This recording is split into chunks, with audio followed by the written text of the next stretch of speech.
آله وأصحابه أجمعين وعلى من دعا بدعواته وجاهد في سبيل الله حق جهاده إلى يوم الدين أما بعد 23 নম্বর উত্তর পাঠানতলী ওয়ার্ড কর্তৃক আয়োজিত আজকের এই নির্বাচনী দায়িত্বশীল সমাবেশের প্রিয় ভাই সভাপতি জনাব আব্দুর রহিম মোল্লা। আজকের প্রধান আকর্ষণ জামাত মনোনীত প্রার্থী, বিশিষ্ট শিক্ষাবিদ, চিকিৎসক, শিক্ষা জগতের এবং চিকিৎসা জগতের নেতা, বিশিষ্ট জননেতা, সাবেক ছাত্রনেতা, সমাজসেবক জনাব ডাক্তার এ.কে.এম. ফজলুল হক। এই আসনের পরিচালক, চট্টগ্রাম মহানগরী জামাতের অ্যাসিস্ট্যান্ট সেক্রেটারি, কেন্দ্রীয় মজলিস শুরার সদস্য, সাবেক ছাত্রনেতা জনাব ফয়সাল মোহাম্মদ ইউনুস, এই থানার সম্মানিত আমির জনাব ফারুক আজম, এই আসনের সচিব এবং সাবেক ছাত্রনেতা, পাঁচলাইশ থানার অ্যাসিস্ট্যান্ট সেক্রেটারি এবং ওয়ার্ডের আমির জনাব তৌহিদুল ইসলাম। এরপরে আমাদের সময়ের সহযোদ্ধা আমাদের সালাউদ্দিন ভাই, আমরা একসাথে ছাত্র জীবনে কাজ করেছি, বিশিষ্ট ব্যাংকার। এরপরে আছেন আমাদের বাইতুল শরফ কামিল মাদ্রাসার উপাধ্যক্ষ, নাকি উপাধ্যক্ষ, আচ্ছা, দীর্ঘদিন ভারপ্রাপ্ত অধ্যক্ষ ছিলেন। সম্মানিত ওলামায়ে কেরাম, মুরব্বিয়ান এজাম এবং যুবক নেতারা, আজকে তো যুবক বেশি, তাই না? 60 বছরের উপরে বয়স্কার একটু হাত উড়ান দেখি। আচ্ছা, তাহলে খুব কম, সবই যুবক আলহামদুলিল্লাহ। হ্যাঁ, আল্লাহ রসুল বলছেন যে নসিরতু শাবাব, আমাকে যুবকেরা সহযোগিতা করেছে। অখলুকতু শিয়ুখ আও কামা ক্বালান নবী সাল্লাল্লাহু আলাইহি ওয়াসাল্লাম, আমাকে বুড়ারা বিরোধিতা করেছে, যুবকেরা সহযোগিতা করেছে। আলহামদুলিল্লাহ, আমাদের দায়িত্বশীলদের মধ্যে অধিকাংশ যুবক এবং বর্তমান যুব সমাজ যারা জেনারেশন জেড এই বিপ্লব করেছে, তাদেরকে সবচাইতে বেশি গুরুত্ব দিয়েছে ডক্টর শফিকুর রহমান। যখন প্রধান উপদেষ্টা নিয়োগ হয়, সেখানে বৈঠকে যখন চিফ মার্শাল আমাদের সেনাপ্রধান, সেখানে যখন আলোচনা হয়, তখন কোনো রাজনৈতিক দল এই জেনারেশন জেডের কথা ভালোভাবে উপস্থাপন করে নাই। আমাদের ডক্টর শফিকুর রহমান সাহেব একমাত্র ব্যক্তি যিনি জেনারেশন জেডকে, যুব সমাজকে, বর্তমান প্রজন্মকে শ্রদ্ধার সাথে, সম্মানের সাথে সেখানে উপস্থাপন করেছেন। এবং তিনি বলেছেন, জুলাইয়ের শহীদদের কোনো দলীয় পরিচয় দিয়ে তাকে খাটো করা যাবে না। জুলাইয়ের শহীদরা হচ্ছে আমাদের দেশের সম্পদ, তাদের কোনো দলীয় পরিচয় নেই, তারা জাতীয় সম্পদ। সেজন্য দলমত নির্বিশেষে যারাই শাহাদত বরণ করেছেন, 2000-এর বেশি শাহাদত বরণ করেছেন। এবং চট্টগ্রামেও আমরা 3 জন শহীদ 16 জুলাইতে উপস্থাপন করেছি। শহীদ ফারুকের বাড়ি আজকে গিয়েছি, এরপরে গ্রাজুয়ালি অন্যান্য শহীদের বাড়িও যাব ইনশাআল্লাহ।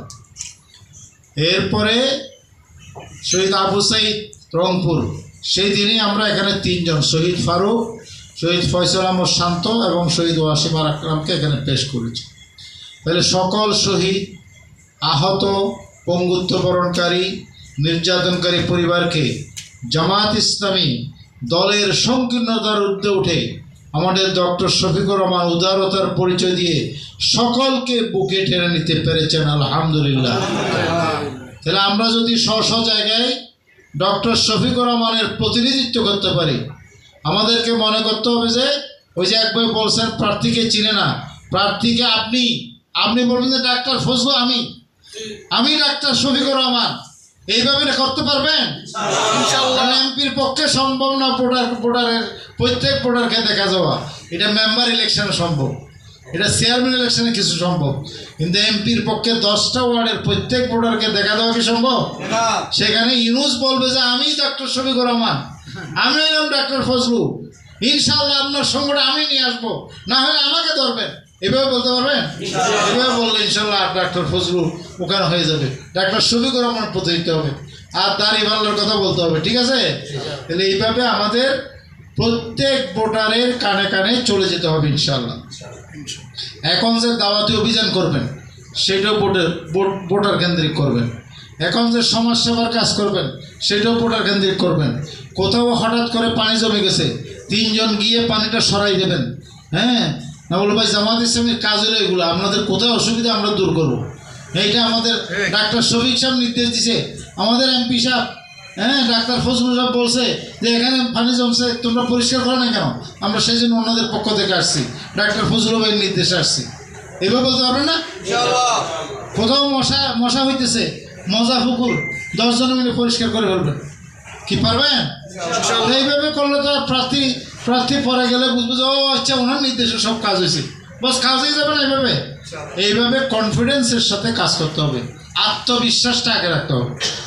আপনারা এখানে পেশি শক্তির কথা বলেছেন, কালো টাকার কথা বলেছেন।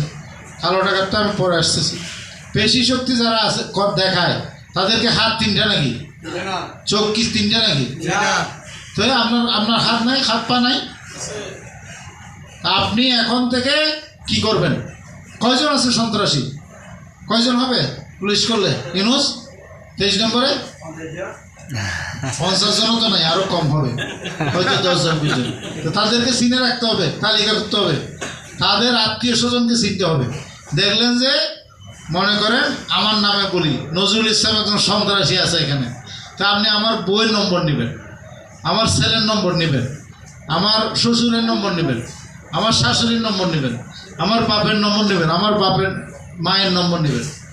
শুনছেন যে আমার শাশুড়ি অসুস্থ হয়েছে, বস মহিলা জমাতকে বললাম যে আপনারা ওখানে একটু দেখে আসেন, রুগী দেখে আসেন। তাহলে নজরুল ইসলাম সন্ত্রাসী চিন্তা করবে যে আরে এরা আমার শ্বশুরি দেখতে গেছে, তো সন্ত্রাসীর মন একটু নরম হয়ে যাবে না? আচ্ছা, তো দেখার পরে রোগ সুখ ভালো হইলে আবার কি বলবে যে আপনার জামাইটা একটু বেতাল চলে, একটু সতর্ক করি। হ্যাঁ, এবার কিন্তু বেতাল চলার সুযোগ নাই, জামাত ইসলাম কিন্তু ছাড় দেবে না এবার। কেভাবে বলতে পারবেন না? বাস এভাবে বললে তো হয়ে যাবে। কিসের বেশি শক্তি, সব নরম হয়ে যাবে। আল্লাহ রসুলের যুদ্ধ বিজয়ের কৌশল মারামারি করে না, মারামারি করে কোনো যুদ্ধ বিজয় দরকার হয় না। আল্লাহ রসুলের যুদ্ধ বিজয়ের কৌশল হচ্ছে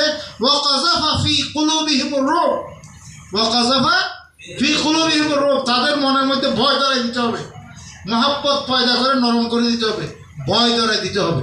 কি পারবেন এগুলা? ইনশাআল্লাহ। কথা বুঝাইতে পারছি টেকনিক? এরপরে যেটা নরম হবে না, সেখানে তার পাশের বাড়িতে 10 জন তাগড়া জোয়ান সহ যাবেন, সেখানে চা খাবেন, দোকানে বসে আড্ডা দিবেন। সে বলবো যে কিরে এখানে তো কখনো এরকম দেখিনি, কি জামাত ইসলামী হঠাৎ করে 10-15 জন 20 জন শিবিরের তাগড়া জোয়ান নেবেন, আপনার নেবেন, নিয়ে সেখানে টেবিল চাপড়ে তারপরে একটু কথা বলবেন, ভাই সবাই চা দেন, হ্যাঁ চা খাবেন, একটা বিস্কুট চা খাবেন। এভাবে যখন করবেন কিরি জামাত ইসলামী হঠাৎ এগুলাকে এই যে ঈদের সময় এক পথ দিয়ে যাওয়া, এক পথ দিয়ে আসা, শুনলেন না? এটা বড় বড় করে তকবীর বলা, হজে গেলে রমল করা, এগুলো মানে কি? এগুলো মানে আমরা বিজয়ী, আমরা শক্তিশালী, আমরা নরম না। মুসলমান মানে সাহসী, বিজয়ী। এইরকম নড়াচড়া করলে সমাজ সবার মধ্যে তাদের আত্মীয় স্বজনকে ধরলে, ছেলে একটা হঠাৎ করে অসুস্থ হয়ে গেছে, মনে করেন তার আত্মীয়, বাস না বলে ফজলুল ভাই বসে ওনাকে নিয়ে ইসলামী ব্যাংক হসপিটালে যাওয়ার জন্য আপনি 3 জন গিয়ে ওনার আত্মীয়কে নিয়ে যাবেন ব্যাংক হসপিটালে, ঠিক আছে না? ব্যাংক হসপিটাল কাছে না এখানে? হ্যাঁ, না বলে আমাদের ফজলুল ভাই আপনার খবর নিছে, খবর পাইয়া বলছে যে এক্ষুনি তাড়াতাড়ি ইসলামী ব্যাংক ফাউন্ডেশন হসপিটালে নিয়ে যাবেন। তো নিয়ে যাবেন, তোমার সন্ত্রাসী দেখবে যে আরে আমার এই মানে জেড়াতো ভাইকে সারা দেখি রোগের সমস্যা করতেছে, তার সন্ত্রাসী থাকবে?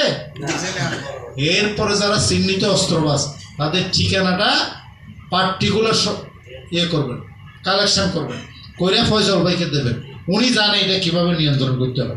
আমাদের চট্টগ্রাম মহানগরীতে শৃঙ্খলার দায়িত্ব ওনার, আমাদের চট্টগ্রামের তথ্যের দায়িত্ব ওনার। আপনারা যে পরিচালক পাইছেন আলহামদুলিল্লাহ যথেষ্ট দক্ষ, এইরকম নাম্বার পার্টিকুলার নিয়ে ওনাকে দেবেন ইনশাল্লাহ। উনি এছাড়া উপরে কি করবে এটা আপনাদেরকে জানাবে ইনশাল্লাহ। এভাবে পারবেন ইনশাল্লাহ?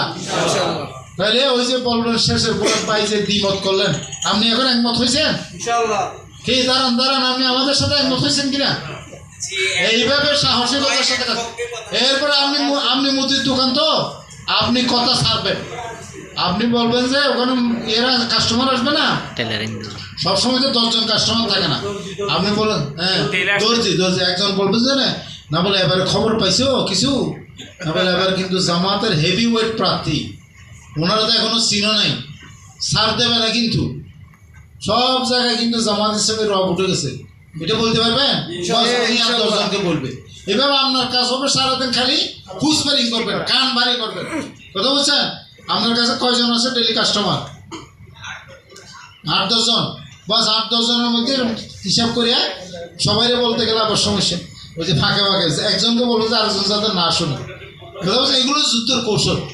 হ্যাঁ, আল হারবু খেদা, এটা একটু কৌশল। এই কৌশল অপ্রত্যক্ষ, তাহলে আপনি যদি 8 জনের মধ্যে 3 জনকেও কানে কানে বলতে পারেন, সে আর 10 জনকে বলবো, 30 জন হয়ে যাবে। এই কাজটা করতে পারবেন তো ইনশাল্লাহ? বাস এইভাবে করলে তো কাম শেষ। আর সবথেকে বড় কথা হইল যে আমাদের এই নির্বাচন বলেন, সমাজসেবা বলেন, আমরা হইলাম দাঈ ইলাল্লাহ।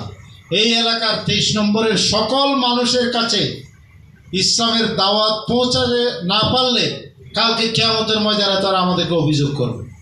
তাহলে সেই অনুভূতি নিয়ে আমাদেরকে দাওয়াতি কাজের নিয়তেই নির্বাচনী কাজ করতে হবে ইনশাআল্লাহ। এখন আসেন আমাদের বাংলাদেশ জামাত ইসলামীর নির্বাচনের ইতিহাস, এটা আপনারা জানেন।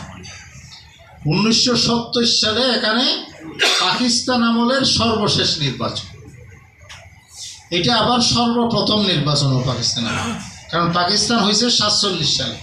হওয়ার পর থেকে এখানে কখনো গণতন্ত্র আসে নাই।